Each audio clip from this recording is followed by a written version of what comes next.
Everyone, this week I'm testing out a 2020 Chevrolet Blazer. It's pretty common knowledge by now that the Blazer has been reimagined as the 5-passenger crossover you see behind me. GM has taken a lot of criticism for introducing the Blazer name on a car-based crossover. My personal take on this is that, well, it doesn't really bother me. What I think is kind of funny is that aside from the K5 Blazer and maybe the original boxy S10 Blazer, the Blazer was never really a great car to begin with. So it's a little bit odd to me that GM or Chevrolet would draw from that vehicle in naming this new 5-passenger crossover.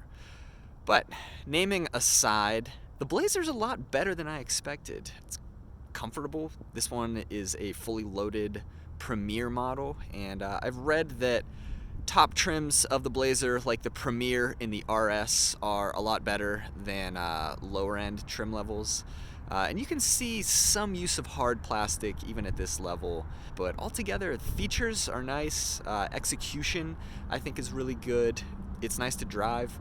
This one has the 3.6 liter V6, makes 306 horsepower. Couple things like fuel economy isn't that competitive, and some other things that we'll get into. But on that note, why don't we take a little tour of the Blazer inside and out, and then I'll share more of my thoughts. Starting outside, you can see the Camaro-inspired styling going on here. Unfortunately, the car-based front-engine, front-wheel drive crossover formula doesn't really lend to super attractive styling. The vehicles just have to adhere to these certain specifications. Given that, I don't think the styling on this thing is too bad. Looks are subjective. You can see there's some front overhang, and again, that's what you get with a front-engined front-wheel drive platform. This is a top-spec Premier trim. Sticker on this thing's about $48,000, which is a little steep, but you do get a lot of features. Taillights kind of have a Camaro look to them. It's got that uptick in the rear here, kind of like the Camaro. Not a bad-looking vehicle. Inoffensive, I think, is a good way to put it. We'll take a look inside the cargo hold before we move on to the interior. Handle is down beneath the license plate at the base of the hatch here.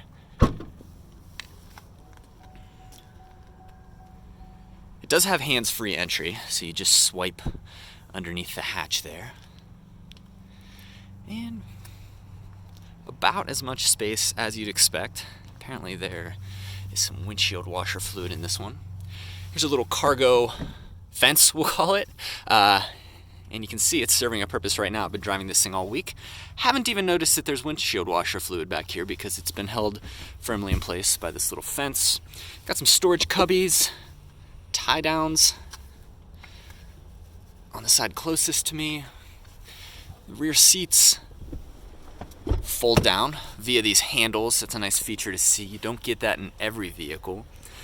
And beyond that, hooks. You can see there's a space for a rear roll-out cargo cover back here. It hooks in right there. Yeah, not a whole lot else to see back here. Let's see if we can use the foot.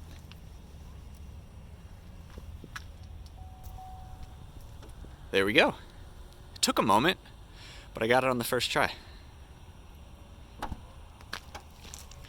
For the passive keyless entry, there's this little chrome button on the door handle here. I'd like to see it integrated into the design. This feels a little bit cheap, especially when you can see how much it wiggles there. Yeah, it really wiggles a lot. Anyway. So, we'll take a look at the window sticker. Like I said, this is a fully loaded Premier model, so sticker price there is actually just about $49,000. But for that, you get pretty much everything the Blazer has to offer. The 3.6 liter V6, that's the most powerful of 3 available engines. 9-speed automatic is standard across the board. That engine makes 306 horsepower. Fuel economy is kind of weak. 18 city, 25 highway, 21 combined. Beyond that, lots of features on this. One thing I've read, though, is that to get most of these features, like the active safety technology, Bose audio, heads-up display, you have to pay for the fully loaded Premier model, which, like we said, does get a little bit pricey. I'd like to see more of these active safety features, which in execution are really good.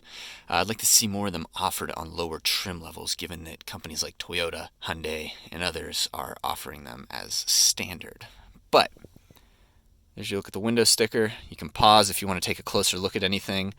Now though, we will move on to features, fit and finish, all those things. Start off on the door panel here. Like I said, loaded Premier model. It's hard. It's kind of got a rubberized finish, but feels plasticky, as does this right here. It's solid. It's not really flexing too much, and you can see that it's actually painted, and there's a little bit of orange peel in the paint there, but it's like a metallic gray blue color. Door handle is finished in this chrome. You get some hard plastic up here, but again, this isn't a luxury vehicle. Some real wiggle to the memory seat buttons there. Switchgear's fine. Only the driver's window is automatic one touch up and down. Maybe I should turn the car on.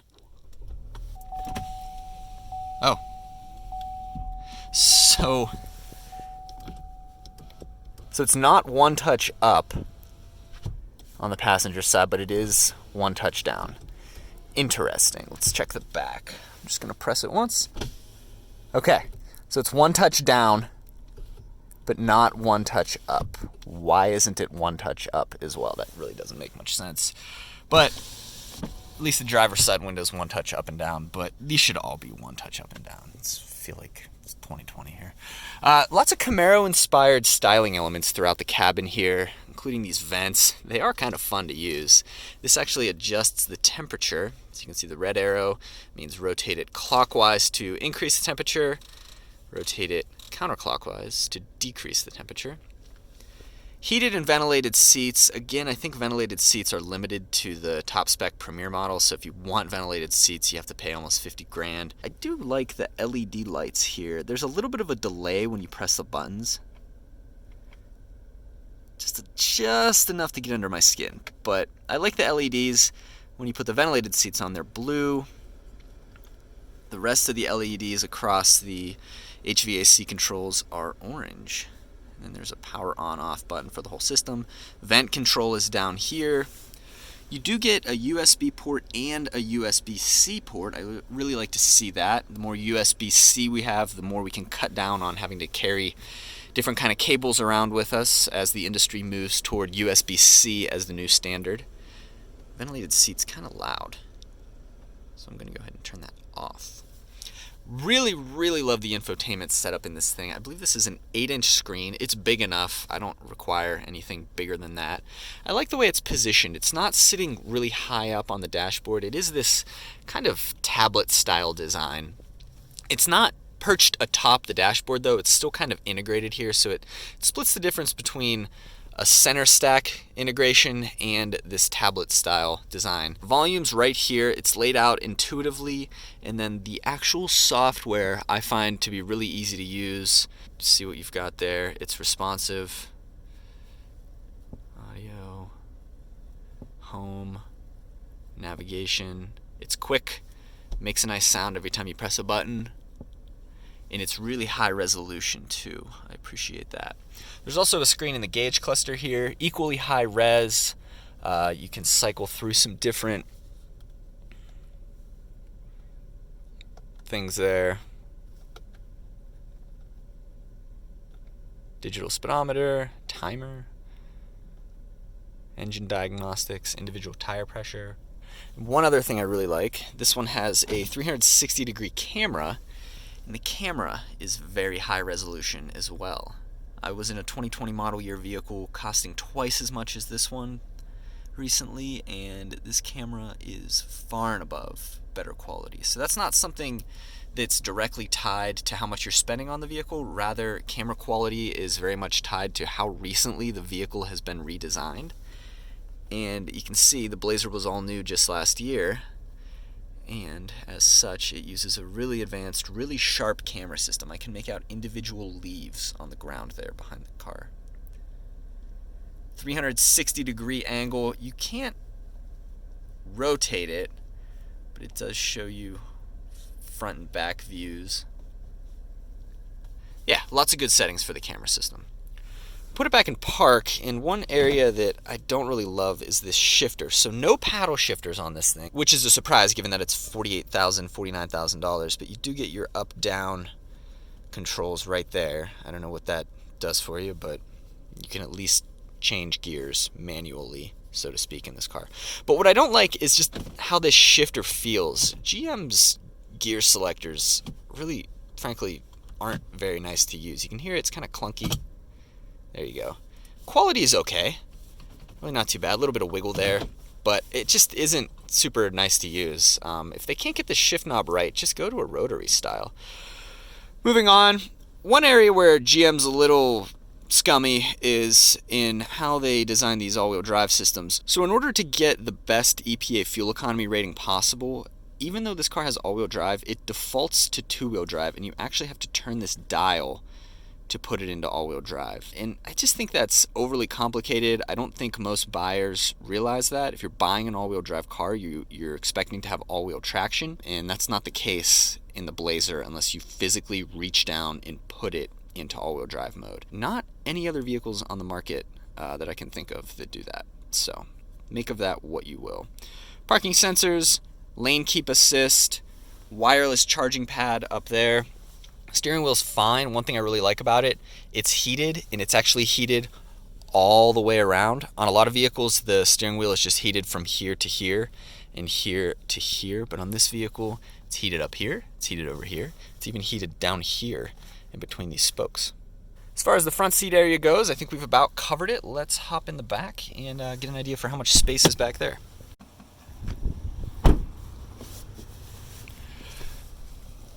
Put this seat back up. Oh, it's a little heavy. Quite heavy. Upholstery's really nice in this thing, but again, that's because it's a top spec Premier model. You've got that little design on the side of each seat back. I have to think that's Camaro inspired. I can't place it exactly, but it feels like a striping pattern that's been used on the Camaro. And the other nice thing is that there are these suede stripes going down the seat backs and the seat bottoms. Perforated leather on the inside, non-perforated leather on the outside. Really nice looking seat. I do enjoy it. In terms of space back here, I'm obviously sitting behind where I would have the seat positioned if I were driving, and yeah, plenty of room, really. No complaints there. The floor back here is also almost completely flat, which is nice. There's a little hint of a hump right there, but it's hardly noticeable. And either way, you can really spread out nicely back here. So if you're relegated to the second row on a road trip, you can stretch out when you want. Yeah, nice second row. On top of that, here's a 3-prong home style power outlet that is 120 volt, 150 watt, USB-A, and another USB-C port. Vents, no HVAC controls for the second row, but your backseat passengers do have their own vent. Heated seat, windows, let's see. One touch down, not one touch up. You can see GM's still using these really old school style nubs for the lock unlock. That's odd. It seems very old. 2 seat back pockets. You don't get that in every vehicle these days. Beyond that, no sunroof on this one, which is odd. I imagine that's optional.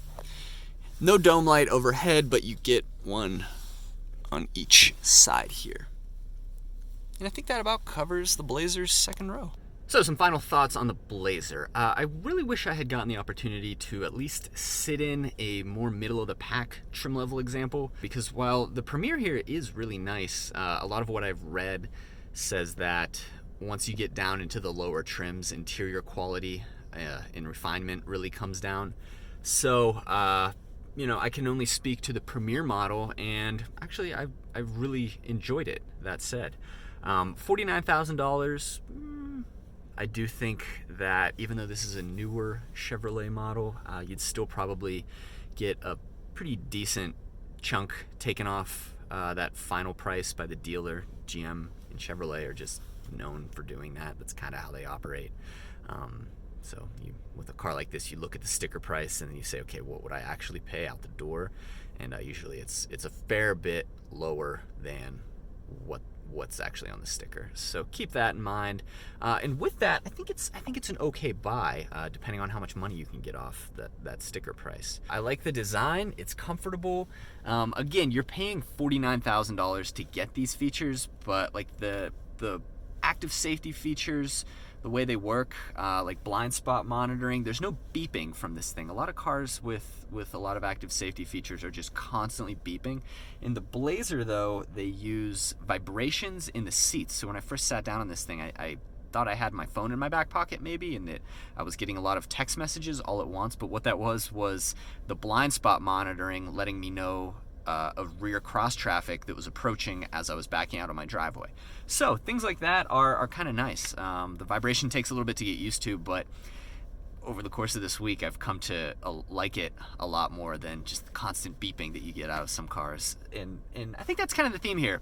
Execution with this vehicle is pretty good. While GM has been hit or miss sometimes with offering a complete product, they do offer good feature design in a lot of areas. Great infotainment system, great active safety feature setup. Again, I wish they were all standard, but oh well.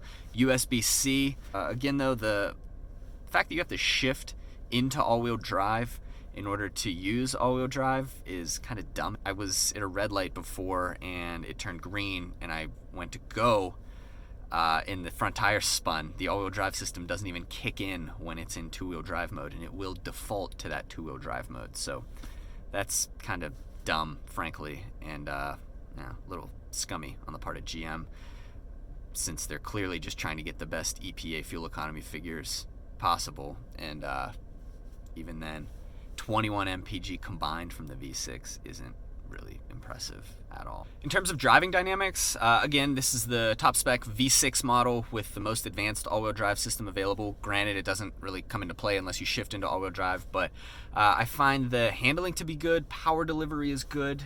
This isn't an area that I think really needs to be dissected too much. I think most buyers in this segment just want reasonable power, reasonable fuel economy, and while fuel economy leaves something to be desired, I think overall driving dynamics from the Blazer with the V6 in at least this top spec Premier trim are pretty good.